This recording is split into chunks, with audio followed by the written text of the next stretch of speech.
नमस्कार मंडळी. दिवाळीचं फराळ म्हटलं की करंजी बनलीच पाहिजे, पण करंजी म्हटलं की त्रासदायक, खूप मेहनतीचं काम असं वाटतं आणि मग आपण म्हणतो आणू विकत. अहो मंडळी, पण घरी बनवलेल्या करंजीची गोष्टच भारी. चला तर मग पहिल्यांदा सारण बनवून घेऊ. त्यासाठी किसलेलं खोबरं, भाजलेलं तीळ, तुपावर भाजलेला खमंग असा रवा, जायफळ आणि वेलचीची पूड आणि करंजीला गोडी आणणारी तीच होती आपली पिठी साखर. सगळं कसं मिक्स करून घ्यायचं. आता जर तुम्हाला तुमची श्रीमंती दाखवायचीच असेल तर त्यामध्ये तुम्ही काजू आणि बदाम तळून घालू शकता तुमच्या आवडीनुसार.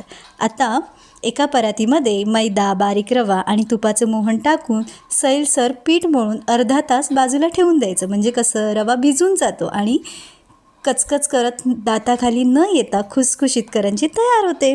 आता व्हिडिओमध्ये दाखवल्याप्रमाणे लाटून घ्यायची पुरी, त्यामध्ये सारण भरून एखाद्या सिक्रेटसारखं बंद करून त्याला छान आकारात कट करून घ्यायचं.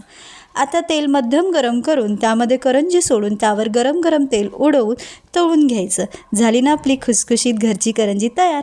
अहो मंडळी, संपला ना व्हिडिओ. जावा किचनमध्ये आणि बनवा तुम्ही पण खुसखुशीत करंजी. आणि हो, तुम्हाला परफेक्ट प्रमाण हवं असेल तर मला नक्की कमेंटमध्ये सांगा. व्हिडिओ आवडला असेल तर लाईक, शेअर, सबस्क्राईब. भेटू पुन्हा.